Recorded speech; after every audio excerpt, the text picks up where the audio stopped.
David, thank you. Criminal gangs are mixing cocaine with a chemical which causes cancer. The warning comes on the day that new figures show this country is one of the worst in Europe for cocaine use. Senior officers fighting drug crime have launched a campaign to shame users of the drug by showing the devastation caused by its production. Here's our home editor, Mark Easton.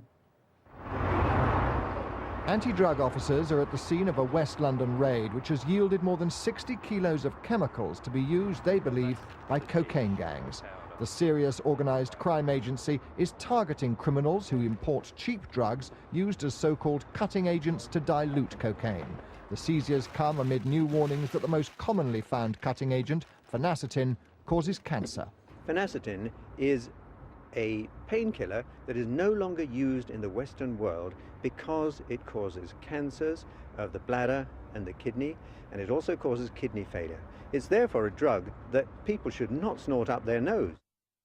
While the price of cocaine at source is rising, prices on the street are falling, and it's cutting agents which explain why.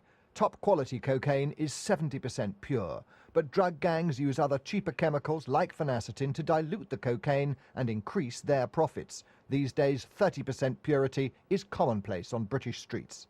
People are taken in by this nonsense that it's some sort of champagne of drugs. It's not. Unlike real champagne, which is subject to very strict manufacturing controls, this is just basically rubbish. Firing gun. Customs officers have unveiled new equipment designed to detect even tiny amounts of cocaine on clothing or luggage. But such high-tech kit has only a marginal impact on the avalanche of cocaine pouring into Britain. Investigators not only want to stop supply, they also want to undermine demand.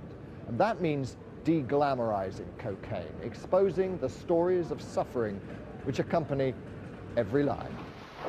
Drug agents want to shame recreational users of cocaine. These are the children exploited in its production in Colombia. The villagers who've lost limbs because drug cartels use landmines to protect their crops. And the consequences for the environment. Drugs officers also point to the increasing use of live dogs to smuggle cocaine into Europe. These animals are cut open and bags of the drugs secreted inside them.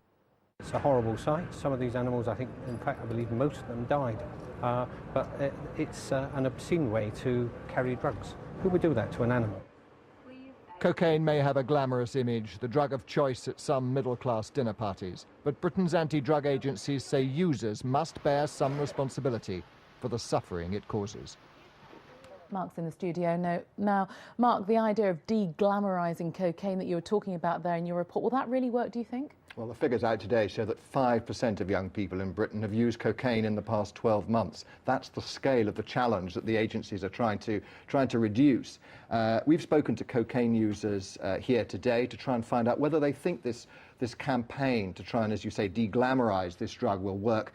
Scarlett is just one person who wrote to us. She's 32, from Chester, and an administrator. She says about the threat of cancer, it's a bit worrying, she says, but it's not going to put me off. But interestingly, another person we spoke to, Eve, who's 27, from Chester, a shop manager, says that the moral issues do worry her. Cruelty against animals, she says, would stop me taking cocaine.